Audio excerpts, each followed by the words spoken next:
Hello, my name is Samuel Warwick. I have autism. The entertainment industry has been a huge part of my childhood. So, by being inspired to see other entertainment podcasters interviewing other people from television shows, I decided to do one myself. To know about some funny behind the scenes, bloopers, and some stuff that we probably didn't know about while they were making the certain type of show. This is Entertainment Treasure Talk with Samuel Warwick.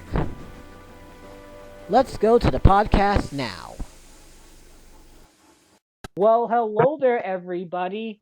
Welcome to this episode 37 of the Entertainment Treasure Talk with Samuel Warwick. I am, of course, your host, as always, Samuel Warwick, and we're happy to have you here. Like I said, if this is your first episode, welcome. My name is Samuel Warwick, and if you're coming from another episode, well, welcome back. So here with me, I have one co-host today. We have Martin Krep. Hi. How are you doing today, Martin? I'm doing pretty good. Yeah, yeah. So now I'm just gonna go on ahead and get into our guest today because we've had some issues going on today, been behind, but like I said, all these happen at times, and yeah. So for this, Mhm. so this is another composer that. Now he's done mainly adult stuff, but he's connected with all these other LA people that we've had, like John Derek Lenny, Amy Engelhart, Randy Crenshaw, and most importantly, the awesome duo Michael and Patty Silvershear. And yeah, he's worked with all them. As well as that, He's also just did some minor composer roles for certain television shows. You might have seen him on Sabrina. You probably have heard him on Family Guy and The Simpsons, as well as his minor work on SpongeBob. Now, I don't know if that's right, but he'll confirm that to me later. But but most importantly, he's done work for one of a show that I liked that I watched for quite some time ago. He works with Penn and Teller. He works with Penn and Teller BS, which stands for the bad word. But anyway, our guest today is this episode is Gary Stockdale. He's been wanting to come on for a long time, but but anyway, Gary Stockdale is with us. Hello, sir. Hello, it's been nice to be here. I hope I've got enough light on me here.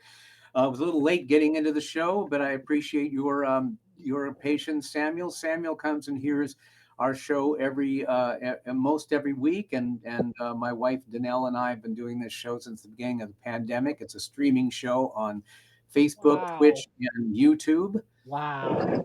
And I will just a little bit amendment. I if the scoring a network sitcom is major as opposed to minor, so that's what I did with Sabrina the Teenage Witch. I was the Yes. composer for that for Yes. that, and I was Penn and Teller's composer for over 25 years, Wow. and did the Penn and Teller BS. So we need to curb our language on this show. I mean, people can curse if they want to. I don't know how Yes. many young viewers that we had. I don't really want to Gotcha. say because some people are offended by that. Well, But we have presidents speaking that language now, so yeah. imagine the cat's out of the bag. Oh my God. I think we've passed the age of innocence in this country. Yeah. That was funny. I loved your roast there. Yeah.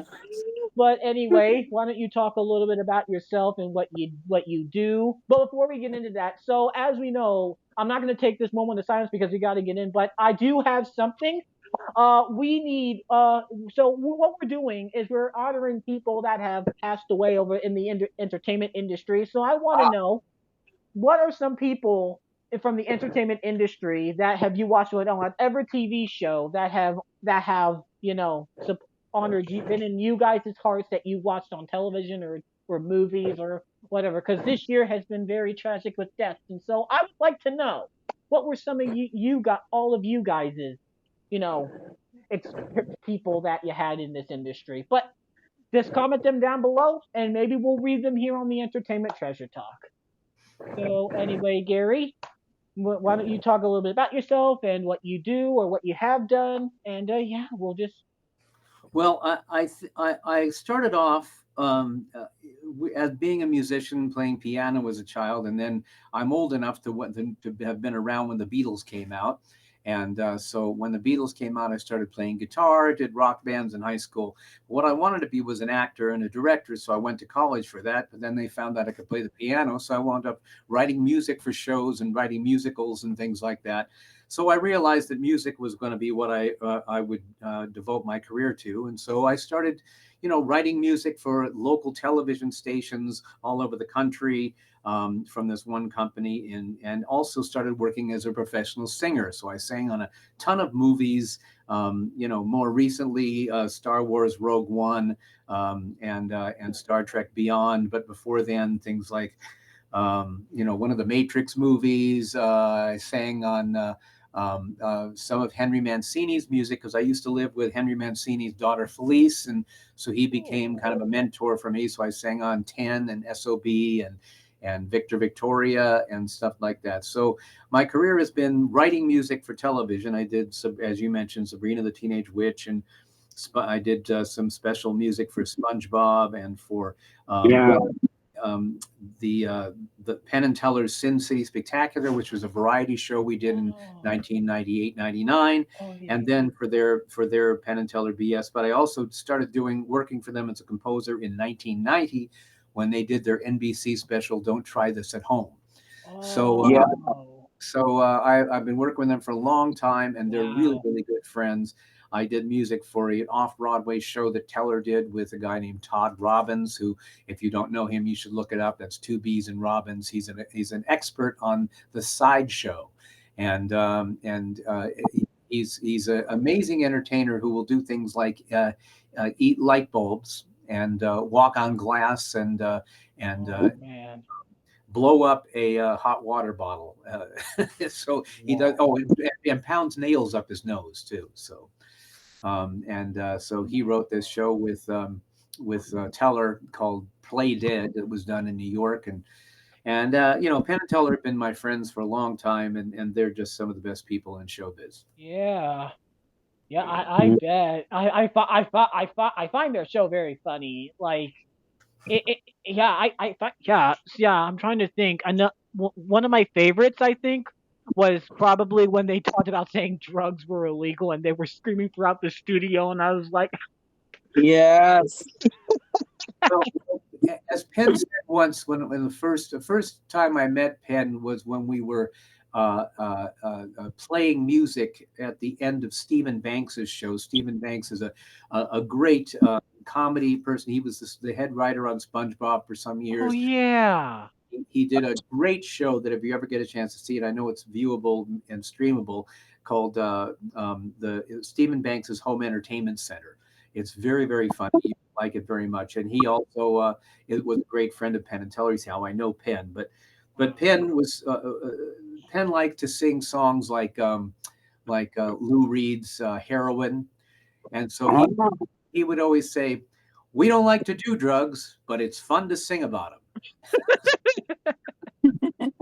oh gosh, jeez, yeah. I'm trying Oh, to, good yeah, Lord. man, that's an interesting story. Yeah, that's true. I mean, I think he's a news reporter now. Is he like a news person now? Who's that? Penn, isn't Penn a news person now? Oh, no, no, no. They're still doing, I think, like 46 weeks a year at the Rio Hotel and Suites in Las Vegas, Nevada. They have Oh, the theater Oh, is named after them, oh, and they have been doing that for years. But he also does a ton load of different television and personal appearances. He was hmm. once the voice for Comedy Central for a number of years, Oh, and he and Teller do the show Fool Us. I think it's on the WB. I'm not sure. It's a syndicated show I think. where magicians come on, and if they can fool Penn and Teller so that they can't figure out how the trick is done, then they win the prize. And Wow. quite a few have fooled them, but quite a few haven't, because Penn and Hmm. Teller know no secrets of magic, which Yep. are usually far less graceful than the actual trick. If you really know how the trick is done, it's Hmm. far less interesting than when you don't know. Yeah, Yeah. that's pretty interesting. I mean, I'm trying to think of another episode I watched. It was a clip. So okay, I remember this. This is like an old one. This was like an old one. This is one where like they were like talking about Walmart and people just did not like Walmart back in the day. I'm like, what? What? Walmart's not bad. Walmart's not a bad. It's not bad. No. I would imagine that they were setting up some kind of joke. I mean, Penn and Teller did a wonderful thing that I did some music for years ago called "Balloon of Blood," and they had a balloon full of a red liquid that looked like blood. They've had like fake blood in many of their shows. They're sort of macabre, and I don't know if you're familiar with the term "grand guignol," but it's a theater, famous Mhm. theater in France Mm. that specialized in violent entertainment, fake violence, of course, but bloody and gory and stuff, and which is fun if unless you're Mhm. squeamish about that stuff. But like my wife Yeah. hides her eyes when she sees something like that, but I don't. And so a lot of their act had to do with had bloody elements in it, usually for humorous purposes. And this thing was about how Yeah. difficult it is to kill a human being, and that's what that. And so they do a whole rap at the beginning about how that is, and they always put a bunch of kind of science and philosophy in their tricks as well. So it's always fun to see what they come up with. Wow. That Yeah. that sounds interesting. I've seen some of theirs. I think I remember I saw one of their shows. Oh my god, they tried doing surgery on somebody, like one of the crowds in the audience. Like this dude, it was years ago. Like I Yeah. was maybe in high school. Like, oh my god, he signed like this dude swallowed like a ring and they had it, and Penn and Teller like did surgery on him. Like, what? Well, if I'm remembering what you're talking about, what they did was one of the things that they're very big on is they were friends with a man named James Randi, who was known as the Amazing Randy, and he was Oh, a magician, but he also specialized in exposing fake psychics. That might be a redundancy, but fake psychics and people who claim to be faith healers. And there's something called psychic surgery in that realm of fakery, oh where my people will gosh. pretend to be pulling out organs out of people's bodies and psychically. And so they made fun of that and did it, Oh my because gosh. they know how people do those tricks. It's like people who are mentalists and people are thinking, oh my God, they have special powers. No, it's a trick. you know? What? Oh my So god. they would specialize in stuff like that. So that was probably a psychic surgery bit where they pulled organs out of people's bodies and Oh stuff, my found the ring god. inside and stuff. My So that's God. one of the things they did. Jeez. Jeez, man.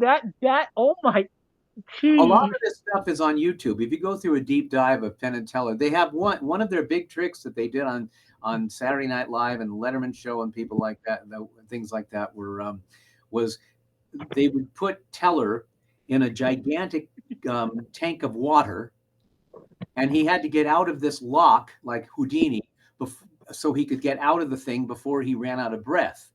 And of course, the key doesn't work, and Teller dies in the tank of water. Oh my god. I think I remember that. Oh my goodness. Yeah, most of the Oh, bad things Oh, happen to Teller yeah. in their act. I'm laughing at all this. I'm like, oh, jeez. I remember some of these. Oh my gosh. It's just been so long since I've watched some of these. I'm like, oh my god. Yeah, they did a trick where they made stuff float in the air on one of the early Saturday Night Live shows, and they were on there, Wow. and then what they did was pull back the camera, and you could see what they was sitting Wow. upside down. So everything that they took out of their hands would float magically because it was upside down, and they didn't. And when the camera framed it, it looked like they were right side up. Oh my God. You know what? You know what? That actually will bring me to a point because I remember this. So, okay. Penn was actually made a cameo on this other show. It was a season five. It was a season five of another PBS kids show. It was called Fetch with Rough Ruckman. And I think I know what you're talking about. Yes. yeah, and there was a girl by the name of Ruby, and she did magic and all that. I want to know, how would she think about all this, hearing all this now, and just thinking, what did Penn and Teller do? How, like, I have to know what kind of. I wonder if she was aware what Penn and Teller did, because that's crazy. Like, I think that's where I first saw them. Maybe I can't remember though, but Yeah, because I they did a PBS show back in the 80s, but I don't think you're old enough for that. So no. I just remember that they were on fetch, and then this girl Ruby tried to trick Pete. So I think she went out on the street, like she did a few things with them. Just be I don't. Okay, just be grateful that it wasn't the Penn and Teller BS show she wasn't a part of. Because let me tell ya, oh my god, I'm just well, that laughing. show figures a lot into what Penn and Teller are all about, which is, poking holes in irreverence, stuff that you think is established truth, and they would expose it for not being. Like certain, like psychic stuff, like they even did an episode on how likely it was that there was more than one shooter in the JFK assassination. So Mm. they would investigate stuff like that. Like, they would investigate, like, there was one great episode where they had a really nice restaurant, and they had the people being waiters who weren't really waiters, who would say, Yeah. we have this water company who has this really amazing water from the Alps, and so we wanted you to taste this water and tell us what you think. And people at the tables, it's a nice elegant restaurant, would taste the water and go, well, I feel a woodsy note in it, or it seems like it's very fresh. And so meanwhile, the guy is filling up water bottles with the hose in the back, Oh the my back of god. the thing, because it's like, water is water. But people will pay huge amounts of money to have water that they think is Wow. better than other water. So, Wow, that's crazy. Oh my gosh. Jeez. Man, okay, Penn and Teller have done some things that they're definitely more adult like. They're definitely not kid friendly. I'm sorry. Like most of the time. well, Well, I, most of the stuff that I've seen. most kids I know like monster movies. And so, Okay. what they do, some of their stuff is very intellectual and very open, but they also do a lot of fun stuff that people can be. Teller produces goldfish out of an empty container of water, and produces live goldfish. Oh my goodness. And it also brings me to this. I remember I saw this one clip where like Penn was like eating pie, and then he was taking it, but then he said, "No, no, no, Teller, I'm just taking it because oh my god, it's pretty funny. It's on the Penn and Teller BS show that we mentioned. Okay, good. Yeah, it was on that show right there. Like he just takes the pie, and he says, "No, Teller, I'm just taking the I don't know how it went, but oh my goodness, I saw some pretty interesting clips of Penn and Teller. Well, I saw one full episode of it. It's pretty funny. I saw one about religion, and then which is oh my god. So now I'm not trying to disrespect beliefs of people. People have the right to believe. That's just Penn and Teller. Personally, I'm not highly. I do believe that there is something, but now I do believe in that, but I'm not highly religious. But I'm not Yeah. fanatically religious. You know, I'm not a high Well, level Christian. So if if we have if it comes to fruition in this country that people are either arrested or somehow censored from being able to make fun of religion, then we have a real problem. Because, yeah, yeah, I agree with you. People can have whatever beliefs they want, but we also have the ability to criticize them, to make fun, yeah, and they can make yeah, fun of us. So yeah, it's this is there are places in the world that if you don't believe what they want you to believe, you'll be put in yeah. jail or killed. So, Yeah, well, I've seen videos about Christians going around, and one of them saying that there's no such thing as Santa. Like he would go around, and it was a dude in Texas, and he would go around, and he went and he said that there is no such thing as Santa Claus, and I'm like, oh, oh my God, don't be that way. Let those kids be kids, and honestly, I think it's a good moral to teach them about it. teach them about Santa, honestly, because it teaches them how to give. And now he was a real person. Apparently, he was a real person. He's just not, the names as we portray him as. Right. And that's. And I hope no kid's really watching this because this is mainly a nostalgic podcast. But I don't really want a kid to watch this. I might really want people around our age or maybe a little older to be watching this. You know. So Well, if it's nostalgia, and if they're under 13, there's not many years to be nostalgic about. yeah, yeah. What were you going to say, Martin? Yeah, Oh, Martin. oh, Yeah, Martin. Ask a question. Sorry, I'm just. oh, yeah, yeah.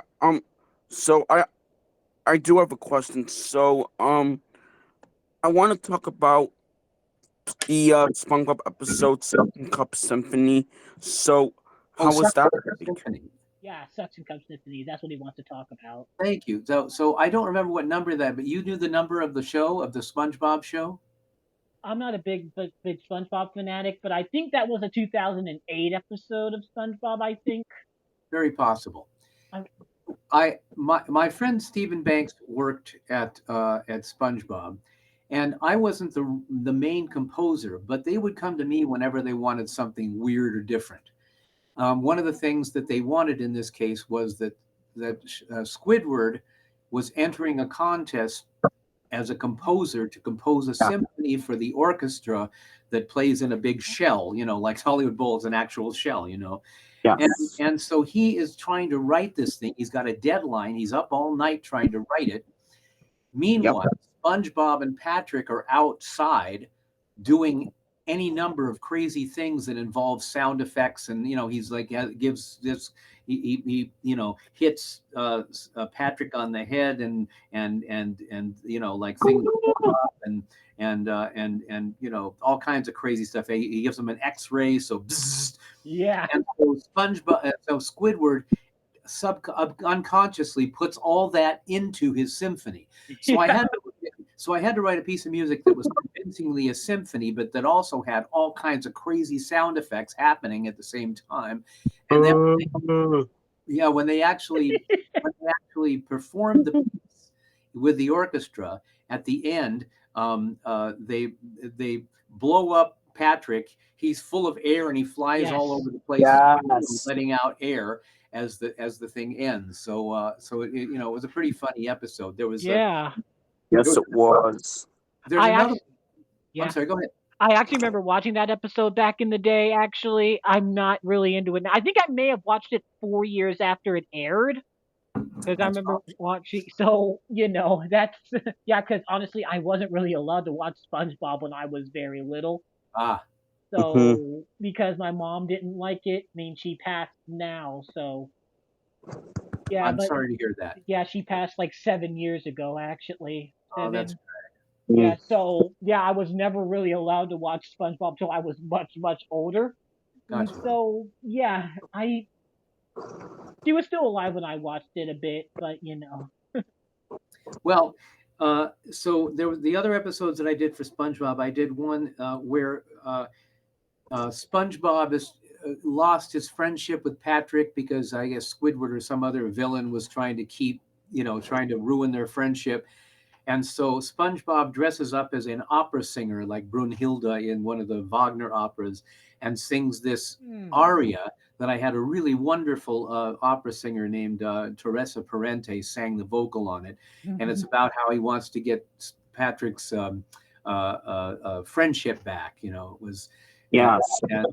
and so that's also on YouTube. And then another one I did a Krabby Patty commercial, like a jingle for Krabby Patty. wait, was it one of the very older ones? Like, wasn't it the very Well, first they're older all ones? all the ones I worked on Like, are I old. mean, the one of the very first seasons. Is I, that I one? don't I don't think so. I think it's around that same. It was around a year or Yeah. two after the other one that I Yeah, did. because a lot of the older episodes just, I think a lot of the older episodes, well, SpongeBob uses a lot of stock music actually too. Because I've seen music from Gene Perry, this Gene Perry person, and I actually really grown to love his music actually because it was also on a few PBS shows like Fetch and Zoom. Mhm. So it was on those as well. Right. And then there was another one called High. I don't know what her it's Mrs. Puff's theme. So yeah, that's a stock one too because I heard that in Family Matters actually. Yes. So I don't.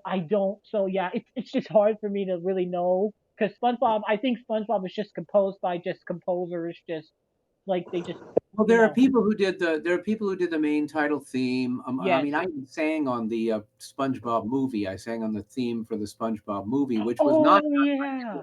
which was not worked on by any of the composers who did the show. That was Hans Oh Zimmer yeah. Oh who scored it. yeah.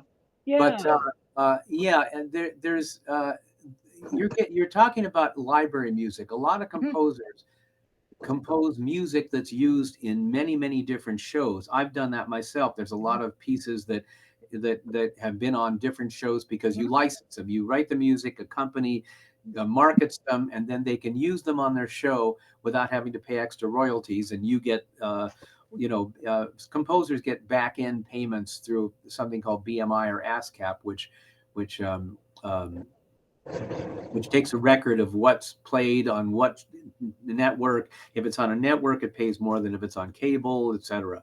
So that's library music. So you might hear the same piece of Yeah. music played on numerous shows. Yes, yes, and I was gonna say also I do remember this because we interviewed him when we interviewed Randy. Randy actually sang on that too, actually.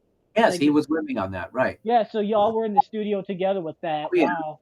I've been on Yeah. a lot of stuff with Randy. The last thing I did with Randy, um, uh, Danny Elfman was doing live concerts of The Nightmare Before Christmas with all the original Oh cast, a yeah. full orchestra, and a full chorus. Hmm. And Randy was one of the people in front doing the Yeah. characters, and I was in the chorus in the back. And that was great fun. I think Randy's Wow. done that in many countries of the world with some other good Yeah.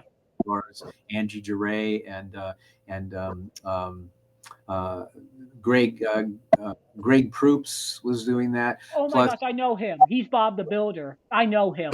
He was the he, U.S. voice of Bob the Builder. I tried to get him on actually, but I yeah, he is hilarious. He's a wonderful guy. Also, the sadly late Paul Rubin who was Pee Wee Herman, was on that show too, and Catherine O'Hara, who was in yeah. SCTV, who played the female role in that. Hmm.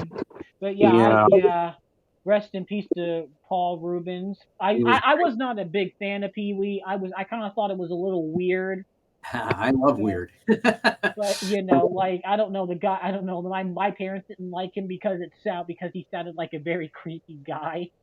But I Well, understand he that. was a lovely man and very generous and sweet to all his friends. And he was an original groundling with people like Phil Mhm. Hartman and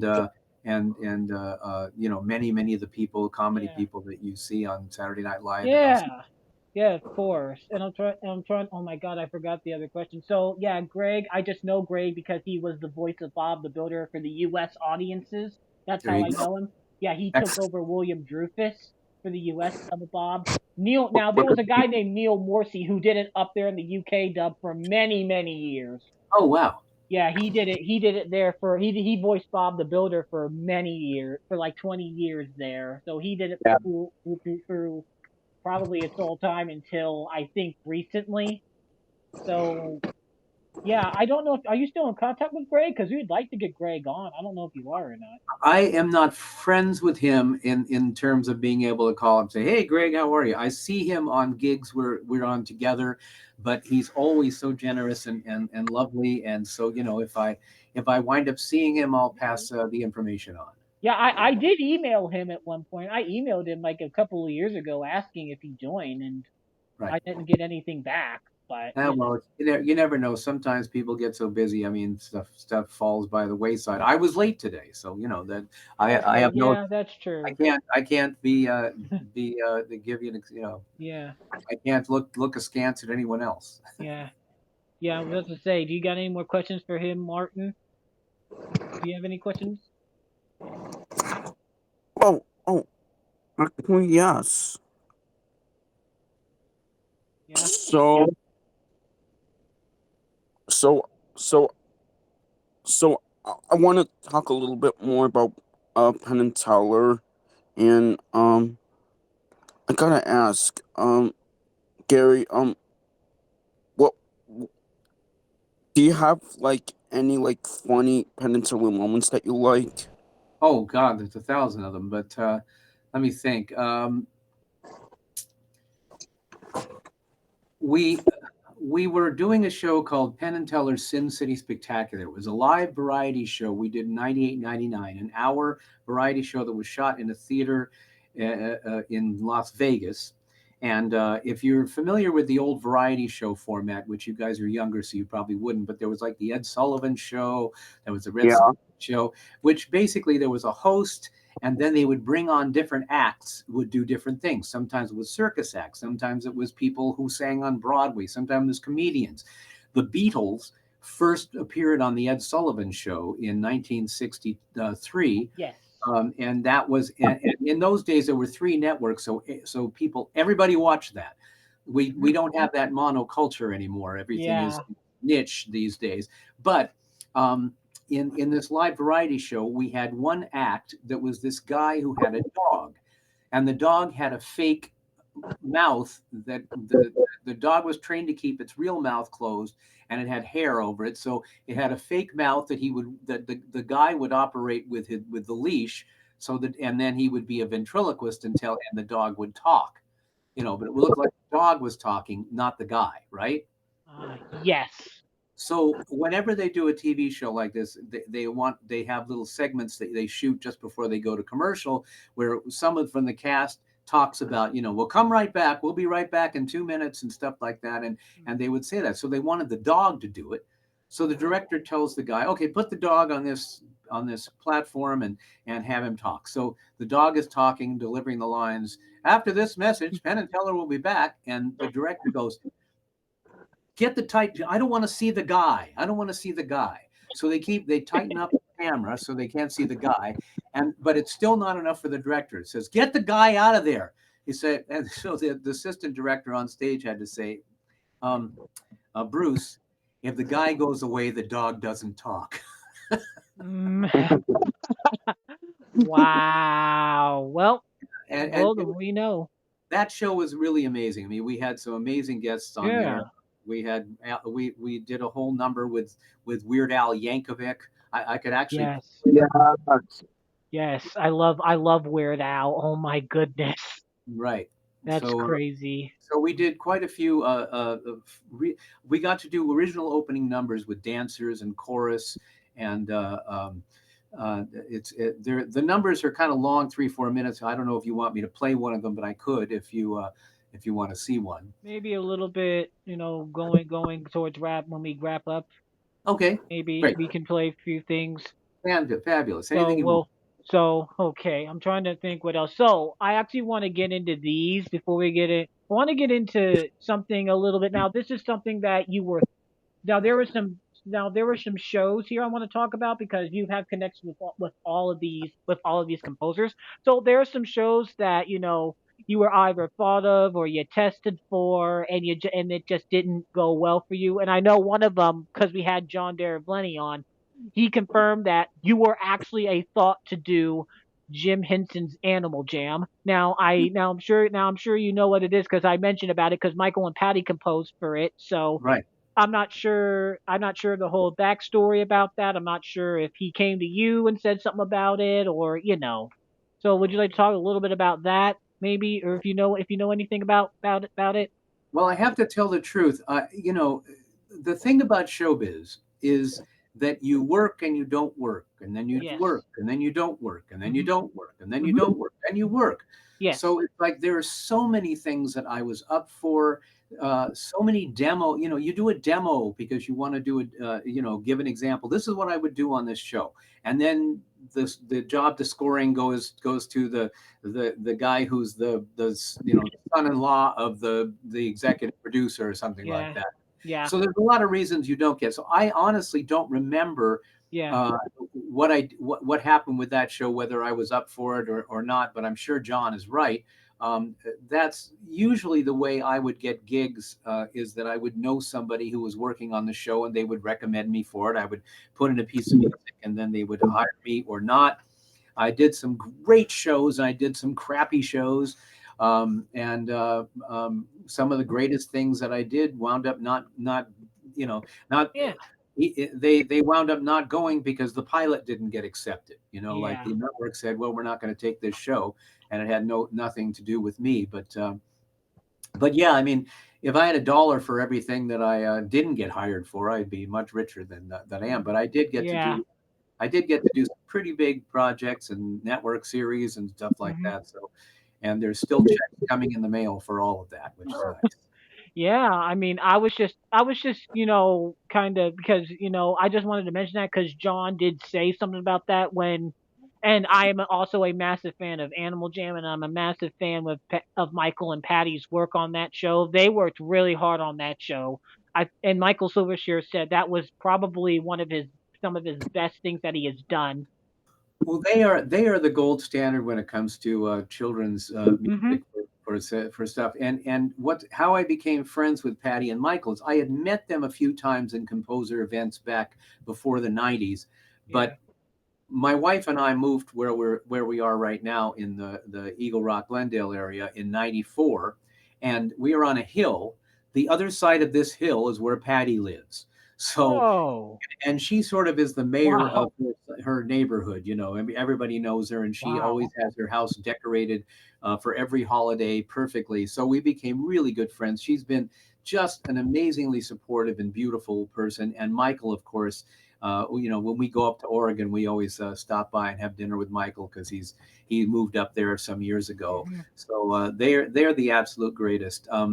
I never got to work with them at I don't think. I mean, I may have Yeah. sung on something of theirs years ago, Yeah. but I don't remember.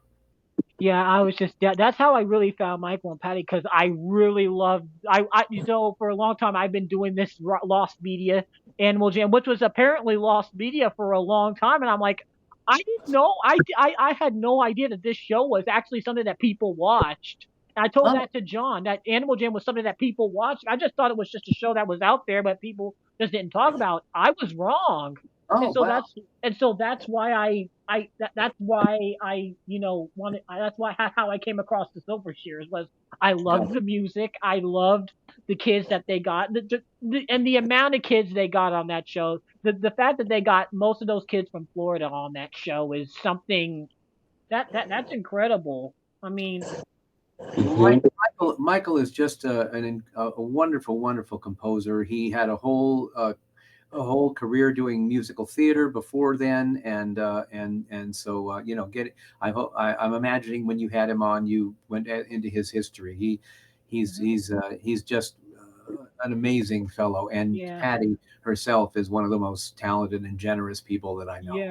Yeah. They mentioned gummy bears, and I mentioned, and they thought I said I mentioned something. I think I said an error in that. I said something about I wrote it, but I'm like, no, I didn't write it. I was just saying I was trying to think of something else. But oh my god, it just when you're doing a podcast like this, sometimes you get so excited. You're like, oh boy, you don't know what I'll say, so your heart really goes. I mean, and I mean, it's great that I'm doing this. I mean, I'm just, it's it's always nervous when you talk to somebody that has been in the show business, but like, I was here doing nothing and everybody else was doing a podcast. So I'm like, well, you know, why not do a show like this? Maybe, just do an audio show like this. So I'm like, okay, maybe I'll try it. And so far it's at a decent rate. I have a lot of people that go to another podcast, but it's Have you ever played any music, Samuel? yes, actually, that's very fun. You asked that. Actually, I actually played on tuba for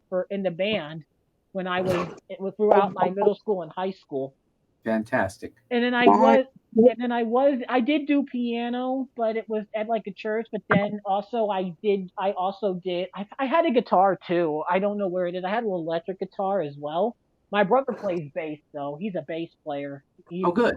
Yeah, but yeah, we've been on bass a lot. I'm trying to think what else. And I did sing in a choir Ah, when I was 12, when I was like 12. I just turned 12, 11, 12 years old. I just turned 12 when I decided I was going to quit because so it was just, I was in church and just the Lord had gotten to me to dance and I was dancing and everybody was kind of when we were practicing this music teacher was gruff and then gruff that day. She was a very nice teacher. She was just gruff and then I got mad when I just said okay. She wanted me to stand still, and then she literally went. and she asked, "Are you allowed to really dance?" And all the kids were shook their heads and said no. And then I just said this, not trying to be racist at all, but I just said, "You white people just don't know how to worship." And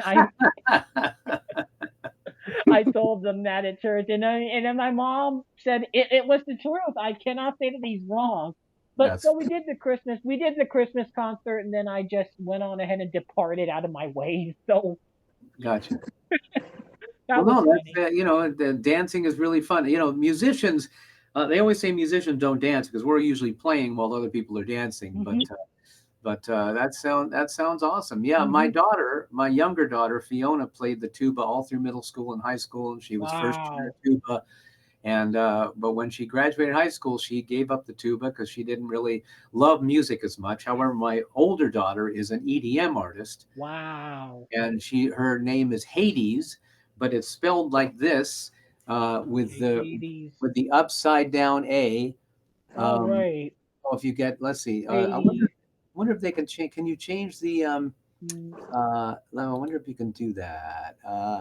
Well, it is screen share, so people will see this behind the scenes. No, what I was going to see, look and see whether the video is, Hmm. I don't because think so. there is a way to make it where you won't see the image backwards. You know what Hmm. I mean? Where you, Yeah. but Yeah. Hmm. because yours has that. Yours isn't backwards. No, So there's mine isn't evidently a way to backwards. do Mine isn't backwards. And so now this is the time, Mr. Stockdale. We're right in the middle of the show here. that. So Okay, we're good. This is the part in the middle of the show where we have fan questions. And so I normally to ask people if they have any questions. And great. by the way, guys, thank for those that comment. Thank you so much. And there's actually a big person, so she always asks questions, but her name is Tori Benson, and I just want to give a shout out to her. Tori, thank you so much for always just commenting, no matter what the guest is, whether you know them or not. Thank you so much for for just your generosity and just for what you do. But we do have two people who asked some questions, so this is another co-host of mine. Her name is Kris. She apparently had to work today, so hello, Oh, Kris. I hope you're doing well. And she says, "Do you watch Family Guy? If so, what is your favorite episode?" She wants to know that. I have to say I don't watch Family Guy, but I've sung on Family Guy. Yes, yes, yes. I've gotten hired to sing on Family Guy. The gal who does when you work as a vocalist in any uh, union, SAG or AFTRA like that, there is a Yes. person called a contractor who hires the actual singers, and this is my friend um, Allie Stevens. Um, Oh, she has sung on professional. This is her book, by oh, the way. oh, yeah.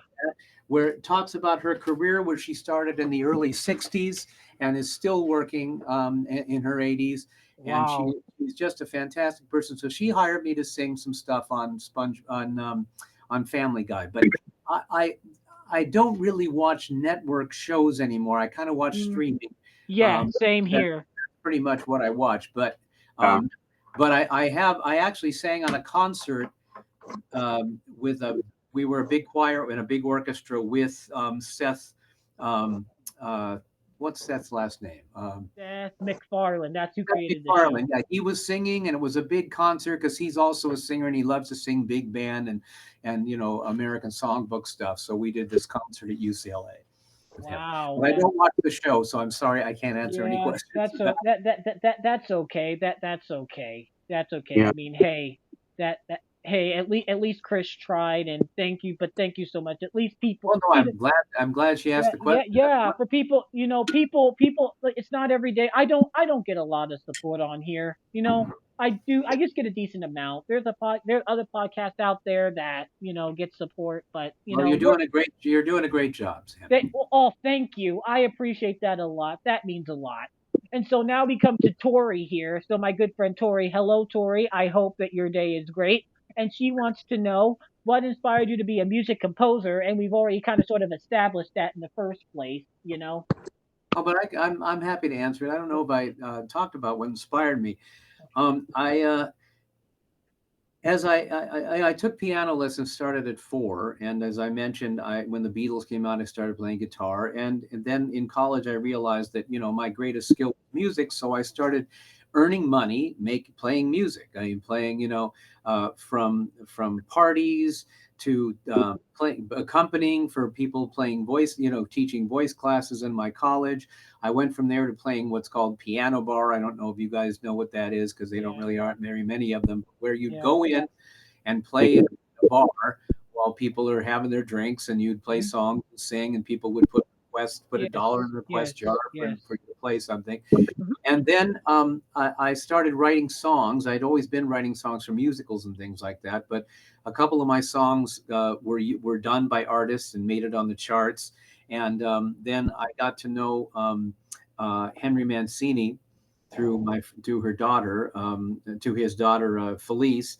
And I for a long time I was a ghostwriter, which Wow. means I was writing stuff for a more major composer, and who I was working for was Lalo Schifrin, who wrote the Mission Impossible theme. So Wow. if you know the Mission Impossible theme, dun, Yeah. dun, dun, dun, Mm, dun, dun. So anyway, I yeah. got to work with him a number of years, and I worked with a number of other composers, and uh, and then I started scoring films myself. I scored some films for Roger Corman, who was a very famous Yeah. low-budget film director, and then I started doing television um, through other people I knew, and Mhm. so it was a question of like this was the gig. This I Yeah. sort of got into it because it was something that I could earn money and pay my rent and Mhm. do something I love doing. So that's how Yeah. it came Of about. course. And I honestly, I think you do something on like George Carlin too, because I'm a massive Thomas fan, so I love George Carlin. Yeah, So, well, I'm very good friends with his daughter Kelly, who does a show on Sirius XM. I think she does oh a my show. gosh. And but George, yeah, I did the music to one George Carlin special on HBO that was in Wow. the '90s or early 2000s, Mhm. and I had met him before. And Penn and Teller were big fans of George Carlin. I Yes. mean, George Carlin has, and what he does has the best job in the world. Now, Penn and Teller, when they go on stage, they have to bring all their props. They have to have all kinds of Mhm. people, tech people. Yes. When I go on, I have to bring a keyboard and I have to have my instruments. And if I have other musicians, we all have to set up and sound check. When you're a comedian, you walk on stage. That's it. That's all you have to do. Yeah. So it's, I mean, you have to be good to do it. And nobody was better than George Carlin. Who knows? Maybe Kelly Carlin will one day make an appearance on here. Well, Who she's knows? not a comedian. She's more of a philosopher, and Oh, she does a lot of okay. philosophical things. And she actually won was I think it's an Emmy for, and this is streamable, the documentary about George Mm. Carlin, about her dad. Wow. It's a great documentary. Oh, Everyone should see it, and Kelly did an incredible job on it. wow. Okay. And so so Tori's second question is, what genre of music do you like best? I mean, Well, if I was going to be crass and commercial about it, I'd say whichever one's paying me. yeah. But I'm very eclectic. I like almost everything. And Hmm. my daughter, who's the EDM artist now, you know what EDM is, right? Hmm. Yeah, it's with all those remixes, like those. You have Well, those sounds, it's like it's her electric own. sounds, electric. Well, it's like a Dead Mouse, Hmm. uh, uh, you know, Dead Mouse. Just yeah, it, it, it's it's real. You it's know, very beat driven, very yes, low end. hip Uh, hop ish. Yeah. yeah, kind of like that. And the big raves, again, huge amounts of people come out to see her and everything like that. But when she was in Wow. high school, she was like a punk. Now, she was in high school in the mid 2000s, but Oh the way she yeah. dressed was like late 1970s, like with the mohawk and the clothes, the black clothes and the spiky stuff, Dang. and the paper, the safety pins and all that stuff. So she picked a genre of music that I didn't know much about, but now I have more of an appreciation for it because Yeah. I never played hard edge rock, I never played hard edge punk music when I was a teenager, but she loved it, and she kind of, let's see, she, how kids are rebellious. She goes, let me find one genre of music that my dad doesn't know anything about, and that's what Mhm. she picked, so. Interesting. And our final question is, what was your favorite song to compose on, like, I guess you could, I guess it's a little bit hard because I guess you could say any TV show or whatever. I guess you could choose a song that you compose that you like.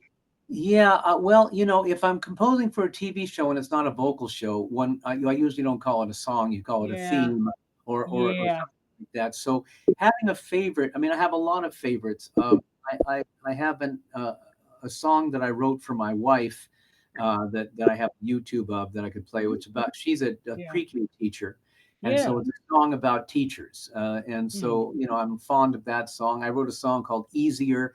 That's actually right now, next Friday, a week from today, we are opening a new musical in a All theater called right. the Whitefire Theater in Los Angeles, Yes, in Sherman Oaks. It's called Showstopper, I've heard of that.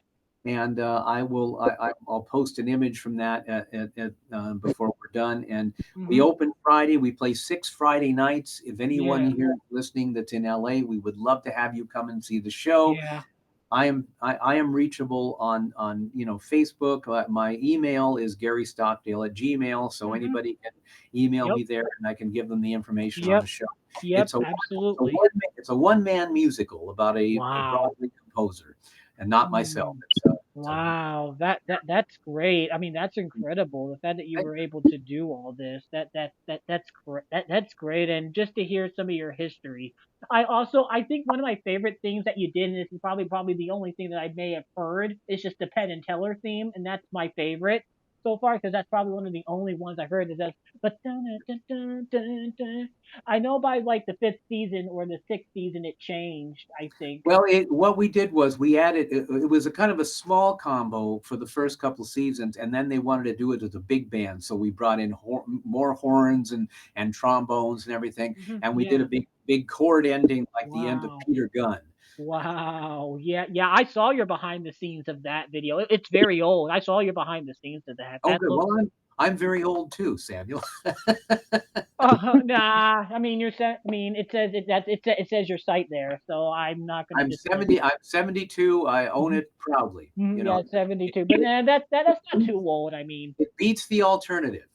I think people that are too old. I think people that are too old are people that have too many courtesies. Like I was in somebody's house that had like too many courtesies. That like put okay. I know this is gonna sound weird, but put the seat down on the toy. I'm like, oh, Oh, I listen. I had a house full of girls, my wife and my two daughters, so I always had to put the seat down. yeah. They would say put the seat down. Oh my. They said don't do that on the counter. Don't leave that on the counter. Don't make your food on just the counter. Make sure you use a plate to do that. Oh.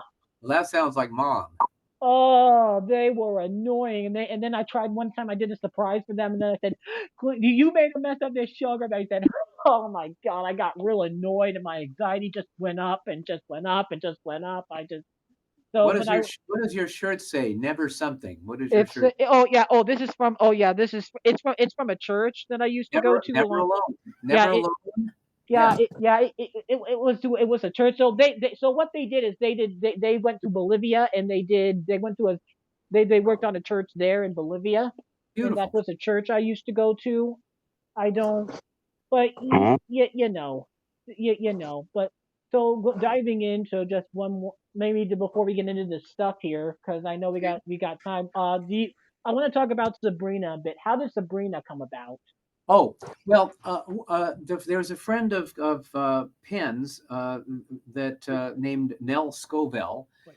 and Nell became the showrunner on. She actually didn't create originally the show. The show was created by a guy named Jonathan Schmock, but Yes, then he had some other commitment, and so he couldn't do the show when it went on network, and so Nell yes. became the showrunner on it, and she hired me. She also for the first season. She hired Penn and Teller to be the kings of the witches, Oh my gosh, yes, I and saw that episode. Debbie Harry from Blondie was the queen of the witches, Hmm. and so we were friends with Nick Bakay, who plays the voice of the cat, Yeah.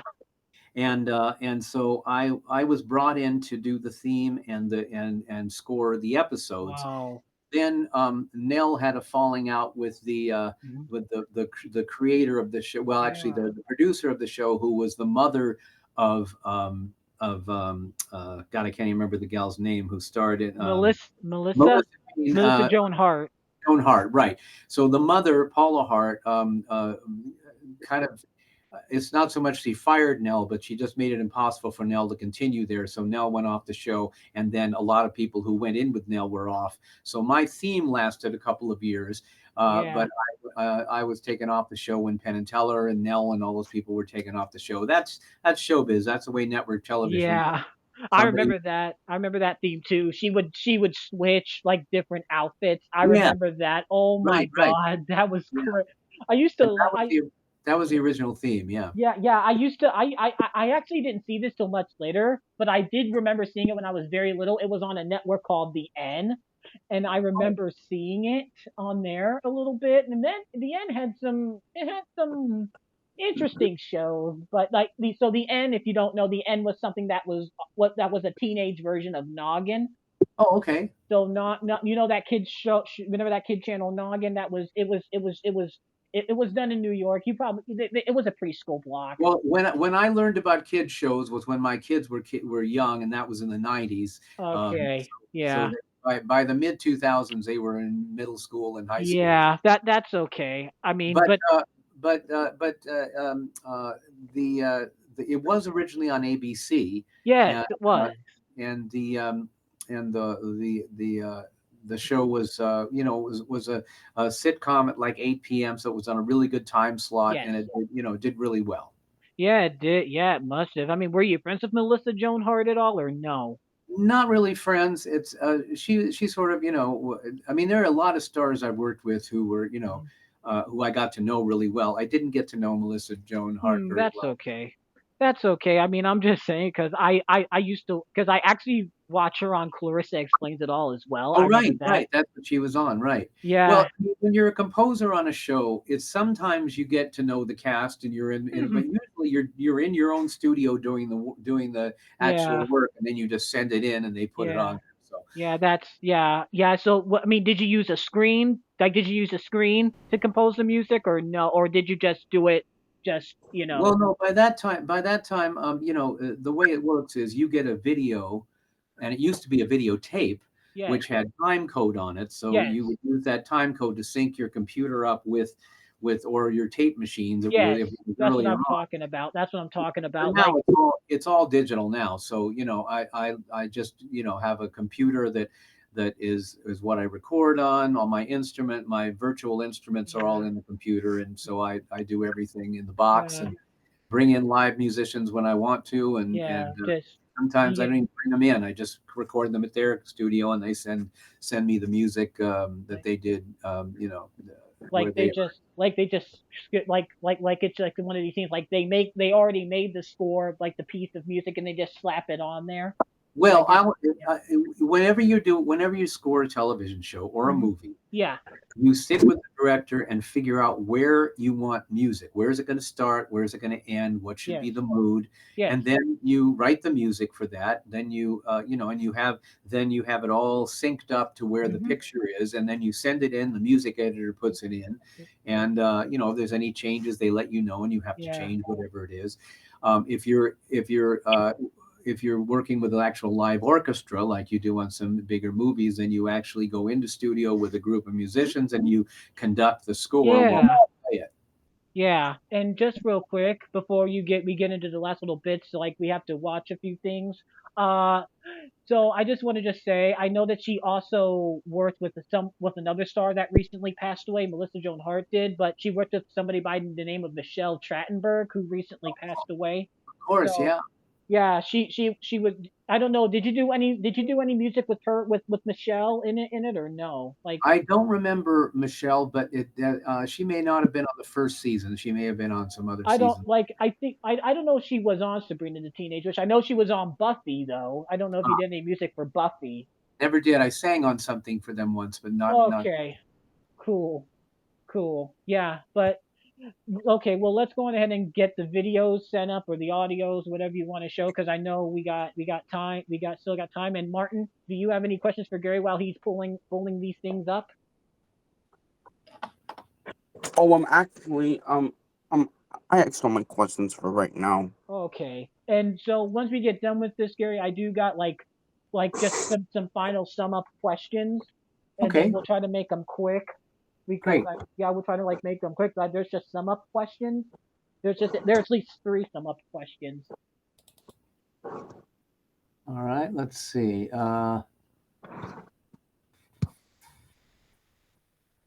See if I can find what I'm looking for here. Hmm.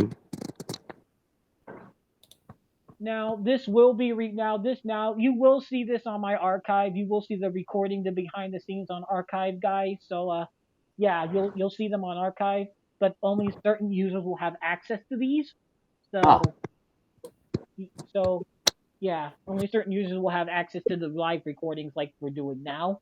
So you will get to see some of the videos of Gary and then we'll you know. Hmm.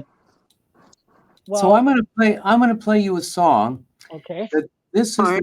this is the one I wrote for my wife, okay, who was a pre-K teacher. Her name is Danelle okay, yeah, Stockdale, yes, and the nail, yes. let me see if I can get back to where I needed to get here. Let's see. Okay, now.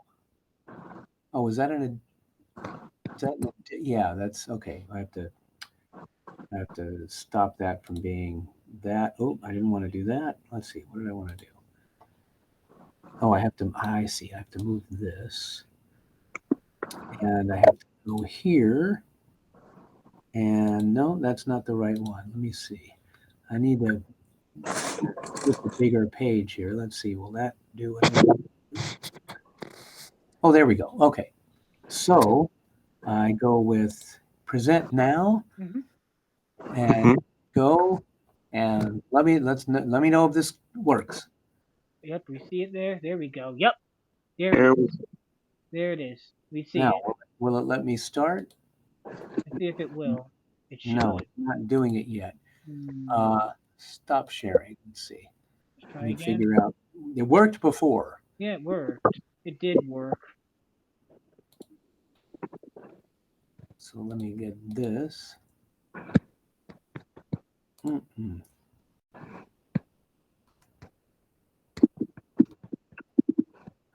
Yeah, this is harder than it should be, but Yeah. figure it Uh, out here. So oh. if I go present now, also share audio and Chrome tab. It should work because it did before. Yeah, we saw Share. it working. Or is the mouse working? Is it going? Is it moving? Yeah, no, it's not allowing me to. Hmm. Oh. I don't know That, what I did. I don't know what I did differently than the last time I did it. that's that's strange. Maybe I did. Maybe let's see. Did I do something different before? It it's okay, folks. We're trying to get this up. Don't worry. Y'all will see it. If you're watching this on my archive right now or wherever, you just we're getting this up. Don't worry. All right. Let's see. Meeting details. Chat with everyone. Activities. More options. More options. Yeah. Settings. Usually it's very easy for me. It was very easy for us to screen share stuff. I mean, I don't. Well, what's very weird is that it did it before without a problem Hmm. and worked fine. Yeah, it did. Yeah, word's fine. I was able to hear it just fine. Does it move? Is it moving? But this is not allowing it to move, so It it won't. won't go. I can try going here and seeing what it does. Wait, wait. Oh, I see it. I see it move. There we go. Good. Yep, Okay. I hear it.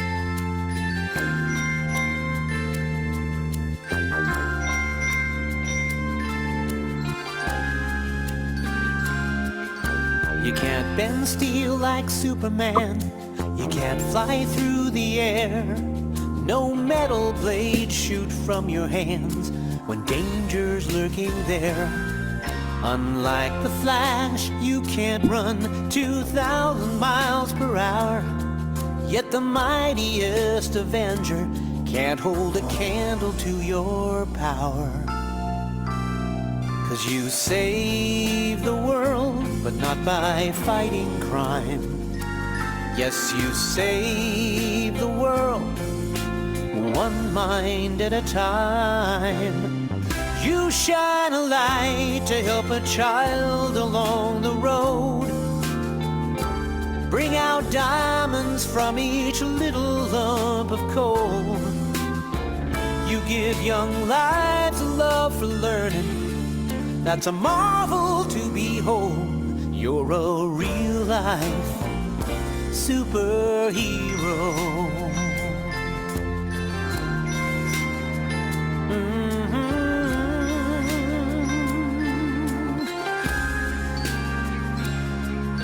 You got no rich man's mansion with high technology, no special suit to help you hide your identity. But underneath your street clothes beats a Cape Crusader's heart.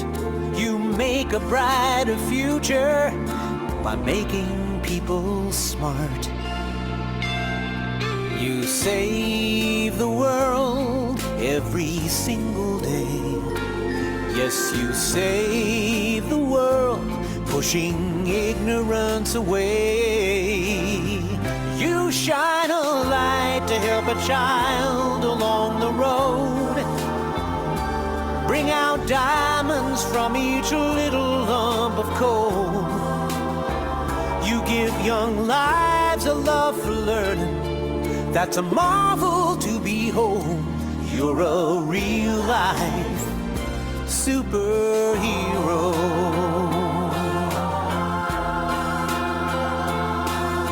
There's nothing like a teacher, nothing else on earth. Don't you think it's time we pay you everything you're worth? You shine a light to help a child along the road.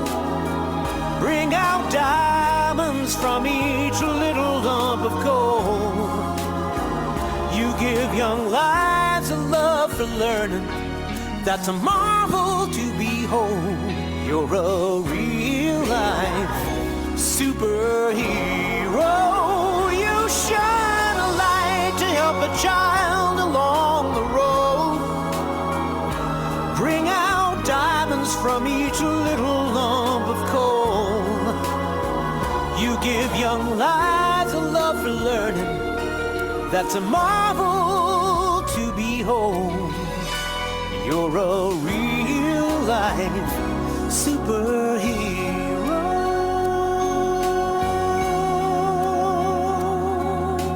Here they come to save the day.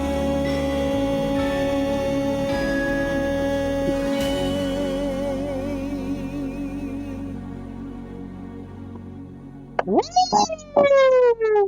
That was awesome. Thank you. God. That Thank was you. awesome, Gary. Man, I gotta say, wow, Thank you so that much. that is absolutely just great, man. Amazing. You normally we don't normally do this, but I don't even think I've seen any other podcast that have promoted this like that. Like, oh my gosh, I think we might be some of the first. Like, my gosh. I know I'm not the only one, but not a lot of my friends have done music like you did and promote this. So that's wow. Well, thank you. I Well, think I wanted to just put up a graphic about the show that we're doing. If you have a quick moment, because I think we're yeah, about yeah, at the end here. I gotta get into the questions. So yeah, do I get into just the three questions just very quickly? But then but yeah, you can say a few things. Yeah, go ahead if you Well, want to start. I'm going to put up this page uh, All just to have you see it. I right, think yeah. I can probably present this. Let me All see right, if I can. so Uh, no, I don't know. going into the last three questions. So, what are you currently working on now, Mr. Stockdale? What is there anything you can reveal or no? Oh yes, the show that we're doing Mhm. is called Showstopper. I think I can put. Hopefully, I wonder if I can put this screen up. Oh, it can't. Might not have screen recording dismiss Yeah. permission. Oh, that's weird. Okay, I guess You're okay. I will have to send you, Yes. or maybe I can do this. Yeah, I'll do this. Yeah. Hold on a Yeah. second. But yeah. But Yep. yeah. If you. But yeah, you can explain about. But yeah, the show. I'm going to put this up. I think this will go up on the screen. Hold on. Yeah. So share screen. There we go. Present now. There we go. Okay. Let's see if we see it. Share. You got that? Yep. Yep. I Okay. see it right there. Yep. We see it right So there. this So. is this is my show. It's Showstopper. It is March 21st through Yeah. April 25th at the Whitefire Theater in Los Angeles. All right. It's if you are able to, please let me see. I can probably go to my Facebook from here. Let me All see if right. it'll let me change. I Are we? don't know. Yeah, we gotta. I know we gotta stop pretty quick, but Yeah. um, Yeah. Well, we're stop. At least we're stopping for you because we know you got things to do, Gary. So. I I mean, but you know. could take your time. Thank you. Thank you so much. I wish I was more prepared here, but let me see if I can get to. It's okay. Just as long as you're here, that's Yeah, all that matters to us. yeah, And also, I want to see if we can try to get this podcast promoted try to get this shared out with maybe some of your friends or Well, anybody. here we go. So this is. Can you see that? Yes, we can see it. I can Okay. see it. So that's the ticket link down there. Showstopper.ludus ludus.com. 6 Fridays from March 21st to April 25th. I hope you guys can come. If you're in the LA area, we would love to see you. Please let us know that you came in Mhm. through the show. All And right. thank you so much, Samuel. All right. And so second to last. Okay, so if anybody wants to become a composer or, anything like or just an arranger or maybe a sound designer, what should they do or what do you recommend? Usually, what I recommend is just doing it anywhere you can do it. If you're young, try to be around a lot of other people that are creating the kind of art that you want to create, or that, like, if you around a lot of young filmmakers, you can offer to do the music for their film. Yeah. If you're a performer, perform wherever you can. Say yes as much as you possibly can, and try to not. Try to get rid of any of your preconceived notions on what it Hmm. means to make it, and just Yes. be brave. Be Ab- brave. Do your thing. Let people hear you, as they say in yeah. ragtime. Absolutely. Absolutely. What a very nice message there. Absolutely.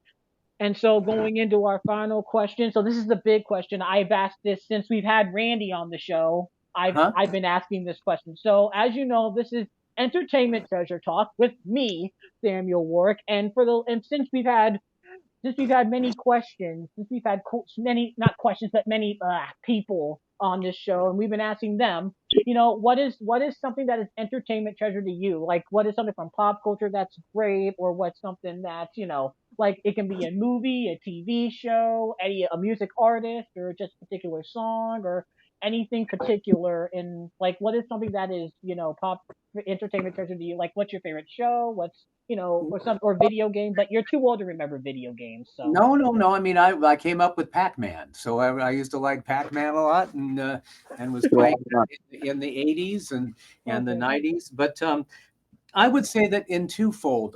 As far as music that turned me on when I was young, the Beatles. I came up in the time that the Oh, Beatles. that's a good one. So That's a they're great great. one. And I also dearly love musical theater, especially the work of Stephen Sondheim. Shows like Into the Woods, shows like Little Night Music, shows like Sweeney Todd Mhm. and Company, Yes. and of course, West Side Story, which also Stephen wrote the lyrics to. And uh, I love Jesus Christ Superstar. It's a wonderful musical. Yeah. So Oh all yeah. all of that. and of course classical music, which they call classical music, which is really serious music. I like contemporary serious music, stuff that's kind of dissonant and modern, but I like that stuff. Yes. All right. So. And of course, vocalists, R&B, Stevie Wonder, Mhm. Hathaway, Yeah. Aretha Franklin, people like that. Yeah. Mhm. Of course. I mean, oh wait, I don't think I've heard that Stevie Wonder passed. Oh my God, I didn't know that actually. He just passed recently, or No, he's. Oh, I didn't know you meant people who are dead.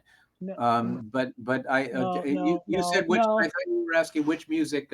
No, I didn't say people that were dead, but I mean, if you wanted to share just somebody that passed away real quick before we go off, you can. Well, there's a wonderful movie of you. If you don't know much about Shakespeare, there's a wonderful version of Romeo and Juliet that was done back in the 60s or 70s. I think it was Yeah. 60s, 70s.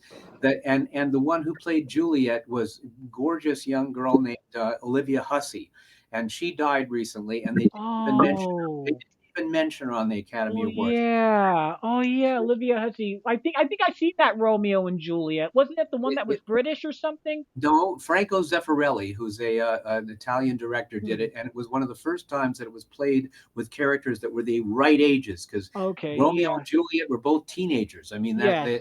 as Shakespeare wrote them, they were teenagers. Yes. I'll have to take a look at that. That's very interesting because I think I watched a version of Romeo and Juliet in my class that took place around that time that was filmed there.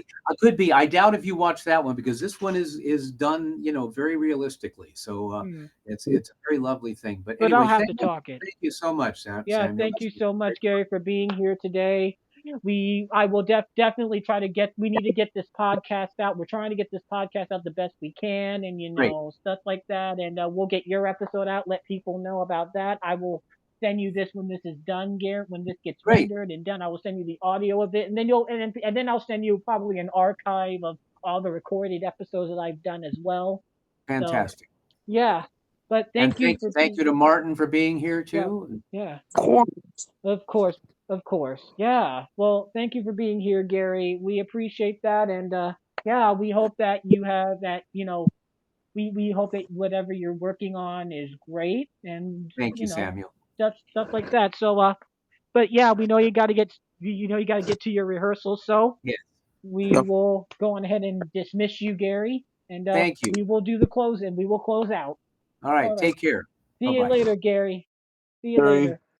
Wow, well, how was that, Martin? That was pretty fun. Yeah, that was really good. Yeah. And that is a goodbye from us as well. We had a great time talking with Gary. If you guys would like to go follow him on social media, you can catch him on his streams every Tuesday night. I go there sometimes once in a while. I might start going there on the YouTube ones as well. I don't know, but we shall see what goes on. But But yeah, anyway, anyway, guys, that is a goodbye from us as well, and we thank you guys for joining this episode with us, and we will see everybody on the next episode of the Entertainment Treasure Talk podcast. And bye, guys. Hey. Thank you for watching this episode of the Entertainment Treasure Talk. We hope that you had fun and that you enjoyed the show. If you enjoyed this episode of the podcast, maybe you'd like to watch or hear more episodes of the show. The link to the playlist is in the description. Don't forget to comment, like, and subscribe for more upcoming episodes. And don't forget that you're awesome and that you too are filled with entertainment treasure. See you next time for another great episode of the podcast. Peace out.